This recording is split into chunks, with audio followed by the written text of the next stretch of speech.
Welcome to episode 4. At Petit Jean State Park, water takes a dramatic turn. Cedar Falls drop through stone carved over time, turning movement into transformation. Here, water becomes something you can hear, feel, and stand before. You hear Cedar Falls before you see it. At first, it sounds like something in the distance. Maybe wind moving through the trees, maybe water moving over rock far ahead. But as you're looking, the sound grows clearer. It deepens. It starts to fill the space around you in ways that makes everything feel quieter by comparison. Then you realize it isn't just part of the environment. It is the environment. Cedar Falls drops about 95 feet into the canyon below Petit Jean State Park. It is one of those places people come specifically to see, to photograph, to stand in front of, and take in all at once. But when you're actually here, what stands out is not just how it looks, how it moves. Water is not falling, and that difference matters more than it seems at first. Because falling water behaves differently than flowing water, it accelerates, it breaks apart, it becomes energy in motion, in a way that you can see and hear at the same time. But even that description doesn't fully capture what is happening. Because Cedar Falls is not just a moment of water dropping over an edge. It is a long-term process that has been shaping this landscape for thousands of years. The waterfall exists because of the differences in rock layers and erosion rates.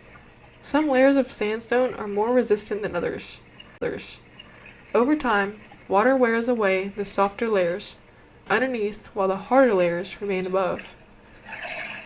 Eventually, that creates a drop, an edge where there's no water follows the surface, but instead it falls away from it.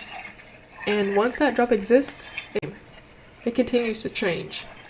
Every drop of water that goes over Cedar Falls carries a small amount of sediment with it.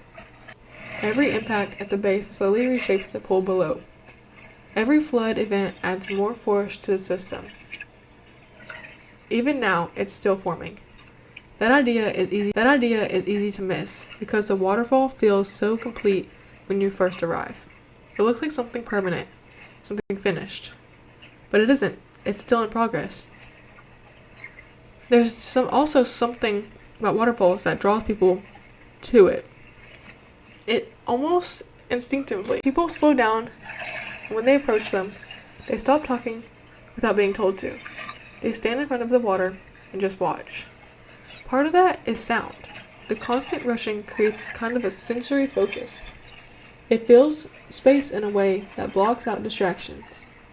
Studies in environmental psychology even suggest that natural water sounds can have calming effects on attention and stress.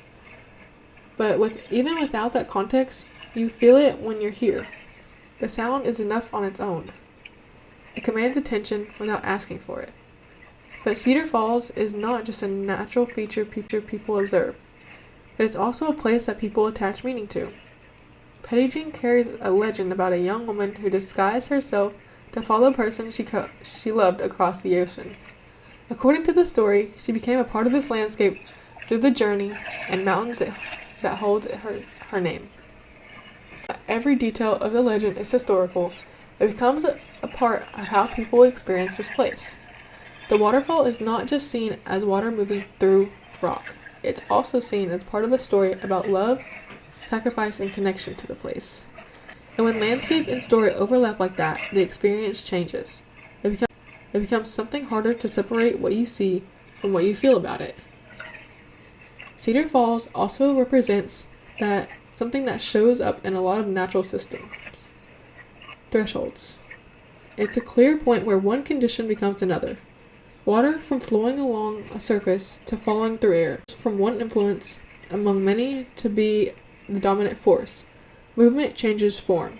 That idea of a threshold is part of why waterfalls are so visibly striking. They represent change that you can actually see happening. Visible change. And that connects something more personal too. Because people often experience their own lives in terms of thresholds, moments where something shifts. where things don't stay the same anymore, even if the change is gradual. Standing here, watching the waterfall constantly over the edge, is hard not to think of well. What is also important is that Cedar Falls is not isolated from the rest of the system around it. The water that reaches this point has already traveled through a larger watershed. It has moved through soil, over rock, through smaller streams before arriving here. And after it falls, it continues downstream again. So even though this feels like a focal point, it's actually part of a much larger flow network. Nothing about it is separate. Everything is connected. That connection also means that what happens upstream matters. Changes in rainfall, land use, or vegetation all affect how much water reaches the falls, how fast it's moving, how strong it is when it arrives. In that way, Cedar Falls is both an endpoint and a midpoint. It marks a visible moment in a system that never really, and it makes it feel less like a destination and more like a passage, a point in motion rather than a fixed feature. When people leave this place, they usually take pictures. That makes sense. It's a visually powerful place. But what tends to stay with them isn't just the image. It's the sound. It's the scale. The feeling of standing in front of something that is constantly moving when everything around you feels still. Because waterfalls make it impossible to forget the change is always happening somewhere, even when you're not watching. So Cedar Falls is not just about water falling over stone. It is about made visible. It is about movement you can hear, about the landscape that is still being shaped even while you stand in front of it, thinking about how it looks complete. And it is a reminder that even the most solid-looking places are in motion, just at a pace we didn't always notice.